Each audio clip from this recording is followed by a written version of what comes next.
Hey guys, I'm Marcus, I'm Dana. and we are back socially distanced once again to talk about our stay in love with God rule.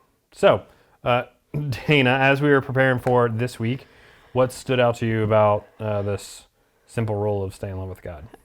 I thought this one was funny because it sounded the most complicated, and it was really the easiest. Hold to all the ordinances of what's the language? Yeah, the attend to the ordinances of God, Yeah, and that sounds really, huh? Like, just what does that even mean? yeah, But it's really simple. Whereas the other ones have been do good, do no harm, and then there's this really complex thing behind them. So there's like a long rabbit hole of like all the ways that what does that yes, exactly mean? Yeah, yeah. yeah. So the thing that stood out to me was I really love that Reuben Job quote at the end. Oh, about When, Peter. yeah, when he's talking about Jesus asking, Peter, do you love me? And Yeah. then the instruction that flows out of that. And that just really, that reminds me of like Aristotle's, no, Athanasius, Augustine, I don't know, some old Greek guy. Yeah, yeah, totally. How it'll appear in the bottom of this frame, who said that the commandments were to stay in love with God and do whatever you please. Because this idea, like if you're actually staying in love with God, then everything flows out of Yeah. that. And I thought like that Reuben Job quote did a really good job of kind of highlighting that point. Yeah, absolutely. And it kind of, so I guess that's one thing too is it highlighted for me that, and I think it's somewhere in your talk as well about that idea that if it's that the do no harm and do good flow out of your love with God.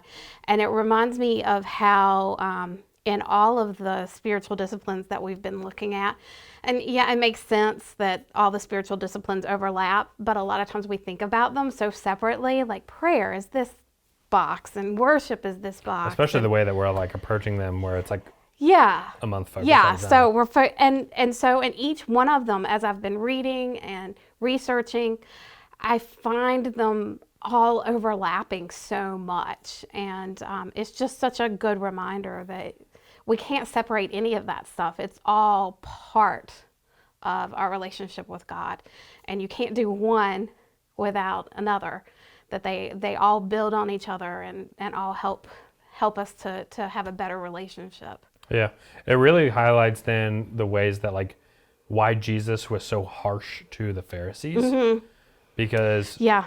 like in idea they were staying in love with God with like their rituals and their practice and being very concerned about the law, but they had like lost sight of what it meant to do no harm to others. Yeah. And Jesus talks about like them putting a heavy burden on the people and kind of like losing sight of what the real purpose of this is. Absolutely. And so, yeah, you really see that like disconnection happen. What do you feel like is the toughest part about this command to stay in love with God? I think it's that it's so continual, that it's not something you do once. Well, and it's that way with do no harm and do good too. But it's not something that you do once a week or like on Sundays. Sunday's your holy day. It's something that you have to work at all the time, and I think it's one thing to think about it with the do no harm or do good. It's a totally different thing to think about reorganizing our priorities and making God and our relationship with God the central piece of our lives. And so that making time to pray, more than just in passing, not just when I sit down to dinner or to read the Bible. It's that kind of this idea that we all know that we're supposed to be doing these things all the time, but to see it kind of laid out this way, and that's how you stay in love with God. It's convicting. Yeah. And it's daunting. Yeah.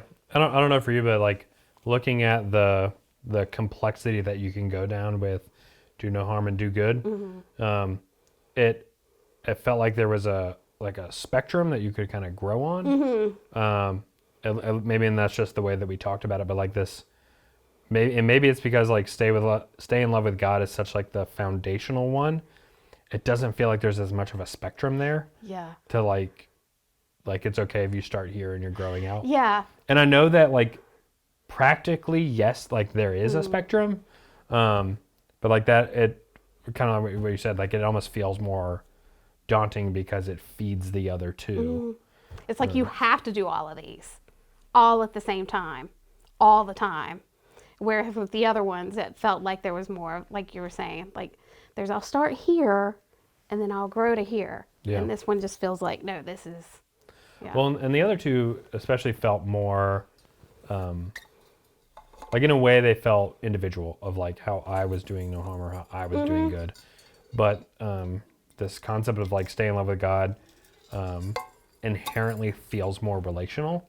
Yeah. And that it is and we see that in the 6 things that Wesley kind of highlights. Like there is this give and take aspect of our relationship with God, and it almost feels like family or marriage, like that it takes work and like it's hard. Yeah. But like you're committed to it and you stick with it and you keep going. Yeah, I think it's easy for us to lose sight of that with God because God feels so distant a lot of times because, God is there. Yeah. And we're here and it's almost easy to think about like God is my acquaintance. Like because God's not in your face all the time the it's way like that your brother or sister yeah. So I really like and I hadn't thought about it quite in that way. Reuben Job, I think it was Reuben Job talking about that. So it's where Reuben Job talked about incorporating the practices into our lives keeps us in love with God, and that's how we show that love to the world. Then,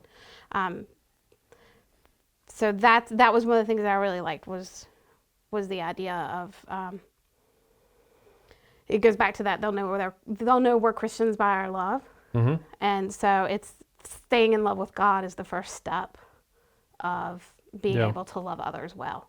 Yeah. So it's interesting that Reuben Job also says for this simple rule, we'll be instructed differently for each of us because each of us is unique, as if to almost say like the other two have more of like a corporate expression, a more universal expression.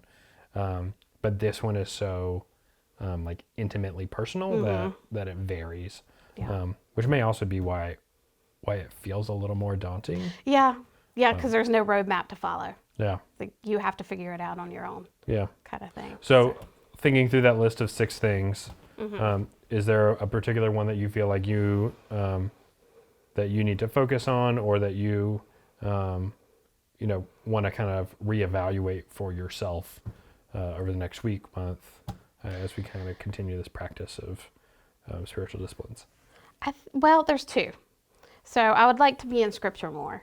I think kind of as a reaction to being in it so much with the Psalms challenge, that I decided, I'll give myself a little break, and then I swung too far. So I need to be in the Scriptures more. And then the fasting or abstinence one, I am realizing, and I'm kind of excited about getting started with looking at my time. Because there are a lot of ways I waste time, and there's things that I waste time on that if I didn't spend my time on those things, then I would have more time for being in Scripture or sitting and praying or the things that I should be focused on. And so I really am starting to really process, okay, what is it that I need to remove from my life right now? In order to give myself the ability to focus on what's important. So, cool.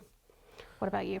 I think for me, the fasting and abstinence one looks interesting to me because, well, I'm a comfort eater, but also I think, given this season that we find ourselves in of like high stress and uncertainty and everything. I'm more self-indulgent, like in this season because I'm like, well, everything else is so hard. Yeah. Like you deserve Yeah. this, or Yeah. and so just kind of paying more attention to that and saying like, am I like self-soothing my way in such a way that like is getting in the way of my relationship with God? Yeah. And do I need to learn to like be comfortable with some discomfort Yeah. within And that? that's always hard. Well, thank you for tuning in. I don't know, clicking the play button, whatever, Watching, listening, watching, listening, this. staring at a screen for another however many minutes. Yeah. Yay, We'll be COVID. back next week. Thanks. Bye, guys.